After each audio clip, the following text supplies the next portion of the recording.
నిరంతరం ఈయనకు పనులు జరుగుతూ ఉండాలి, నిరంతరం వాళ్ళు బిల్లులు ఇస్తూ ఉండాలి, నిరంతరం వాళ్ళు డబ్బులు ఈయనకి వెనక్కిస్తూ ఉండాలి.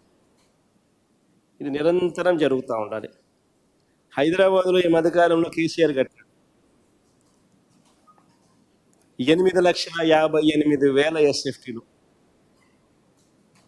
కేసీఆర్ కట్టిన సచివాలయం సెక్రటేరియట్, అక్కడ కూడా అన్ని హెచ్ఓడీస్ అక్కడ షిఫ్ట్ అయినాయి. అన్ని హెచ్ఓడీస్ అక్కడ కూడా షిఫ్ట్ అయినాయి.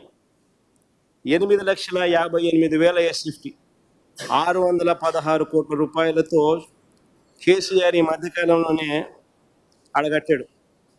సెక్రటేరియట్తో పాటు మొత్తం హెచ్ఓడీస్ అన్నీ కూడా అక్కడ షిఫ్ట్ అయినాయి. మరి నేను అడుగుతా ఉన్నా, 8,58,000 అంటే సరేలే పోనీలే, 6 లక్షలు కాకపోతే 8,58,000 పెడతా ఉన్నాడు, సరేలే పోనీలే అనుకోవచ్చు.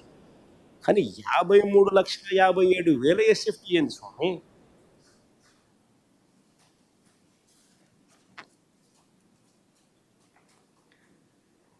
ఇప్పటికే కట్టి ఉన్న అసెంబ్లీ 180 కోట్ల రూపాయలు ఆ డబ్బులు గంగపాలు చేసినట్టు.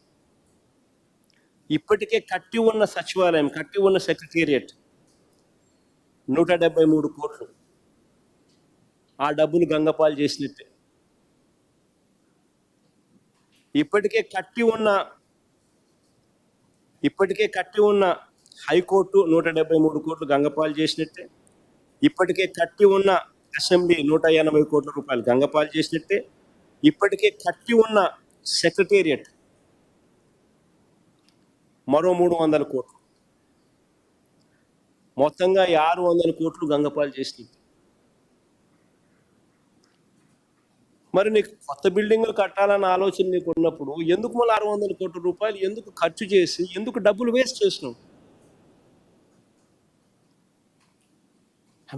ఎక్కడైనా కూడా రాష్ట్ర ప్రభుత్వం ఖజానాను కాపాడాల్సిన వ్యక్తి ఈ మాదిరిగా దుర్మార్గంగా విడిగా వేస్ట్ చేస్తూ ఉంటే 600 కోట్ల రూపాయలు ఖర్చు చేసి మళ్ళా సేమ్ బిల్డింగ్లు మళ్ళీ కడతానని చెప్పి మళ్ళా చెప్తా ఉంటే ఆ మనిషి ఆ బిల్డింగులు ఆ డబ్బంతా గంగపాలు చేసి, అసలు ఈ మనిషిని ఏ రకంగా ఈ మనిషి చేస్తా ఉన్న నిర్ణయాలు సమంజసమని చెప్పి ఏ రకంగా చెప్పగలుగుతారు? ఇది వేస్ట్ అనిపించడం లేదా? అప్పులు తీసుకొచ్చి బిల్డింగులు కట్టి అప్పులు తీసుకొచ్చి రాష్ట్ర ప్రభుత్వం ప్రజల మీద అప్పుల భారం మోపుతూ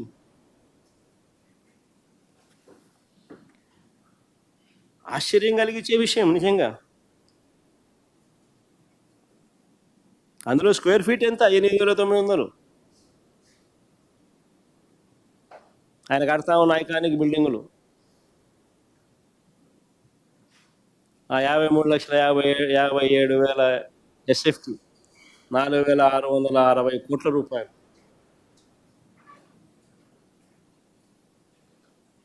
సాధారణంగా స్క్వేర్ ఫీట్కు 4,000 రూపాయలు కన్నా పెడితే హైదరాబాద్లో కానీ బెంగళూరులో కానీ ఎక్కడైనా కూడా 5 స్టార్ లాబీస్తో కూడిన అపార్ట్మెంట్స్ దొరుకుతాయి. మామూలుగా కన్స్ట్రక్షన్ కాస్ట్ 3,000, మామూలుగా బ్రహ్మాండమైన అపార్ట్మెంట్లు. లేదు 5 స్టార్ అపార్ట్మెంట్లు కావాలా, ఇటాలియన్ మార్బుల్ కాడ నుంచి అటువంటి అపార్ట్మెంట్లు కావాలని అనుకుంటే కూడా కన్స్ట్రక్షన్ కాస్ట్ 4,000 పెడితే హైదరాబాద్లో కానీ బెంగళూరులో కానీ బ్రహ్మాండంగా దొరుకుతాయి ఎక్కడైనా. మరి ఇది ఏమి రేట్లు? కళ్ళు జదుగుతాయి ఈ రేట్లు చూస్తూ ఉంటే. ఇంకొక అడుగు ముందుకేస్తాం. అమరావతిలో రోడ్ల నిర్మాణం 4 లేన్ NH టెండర్లు ఇవి 4 లేన్. రేట్ పర్ కిలోమీటర్ 14 కోట్లు 15 కోట్లు దాటంలో 11 కోట్ల నుంచి 15 కోట్లు, 11.5 కోట్ల నుంచి 14.5 కోట్లు. అమరావతిలో కొన్ని రోడ్లు కిలోమీటర్ 50 కోట్లు. అక్కడ 50 మీటర్లు, ఇక్కడ ఇది కూడా NH, ఇది కూడా 4 లేన్ అంటే 50 మీటర్లు. డెఫినేషన్ ఆఫ్ 4 లేన్ 50 మీటర్స్ అంటే 4 లేన్ అనే చెప్తారు.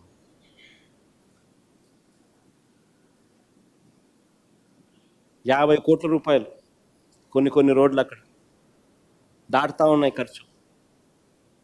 ఇక టెండర్లు పిలిచిన ఎన్హెచ్ఓలు 11.5 కోట్ల నుంచి 14.5 కోట్లు.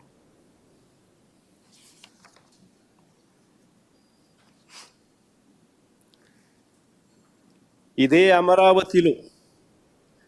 అమరావతిలో గతంలో చంద్రబాబు నాయుడు అనే వ్యక్తి స్కాములు చేస్తూ ఇదే మాదిరిగానే కన్స్ట్రక్షన్ యాక్టివిటీస్లో లంచాలు తీసుకుంటూ ఈ మనిషి రెడ్ హ్యాండెడ్గా దొరికిన సందర్భాలలో, ఐ రిపీట్ దోస్ వర్డ్స్, దొరికిన సందర్భాలలో చంద్రబాబు నాయుడు గారికి ఇచ్చిన ఇన్కమ్ ట్యాక్స్ నోటీస్ చూడండి ఒకసారి. నేను కాదు ఇచ్చింది, ఇన్కమ్ ట్యాక్స్ నోటీసులు చంద్రబాబు నాయుడు గారికి ఇచ్చింది.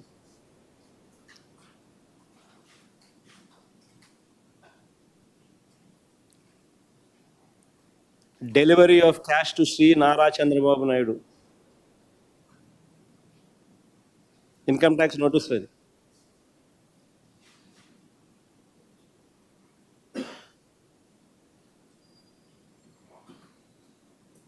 శ్రీనివాసరావు చంద్రబాబు నాయుడు గారి పిఏ,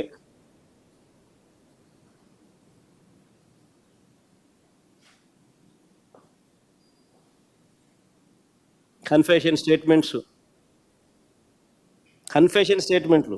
ఆరోపణలు కాదు, కన్ఫెషన్ స్టేట్మెంట్లు.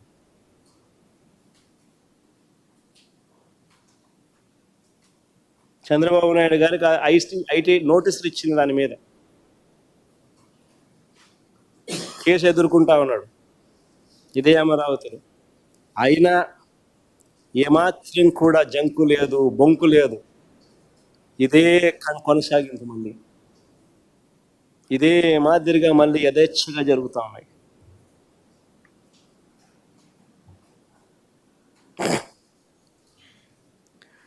మరోవైపు సెల్ఫ్ ఫైనాన్స్ మోడల్ అంటూ అందరినీ మభ్యపెట్టిన చంద్రబాబు నాయుడు, అమరావతి అంటే సెల్ఫ్ ఫైనాన్స్ మోడల్ అంటూ అందరినీ మభ్యపెట్టిన చంద్రబాబు నాయుడు గారు అమరావతి కోసం చేస్తున్న అప్పులు ఇవాళ ఆకాశాన్ని అంటుతా ఉన్నాయి.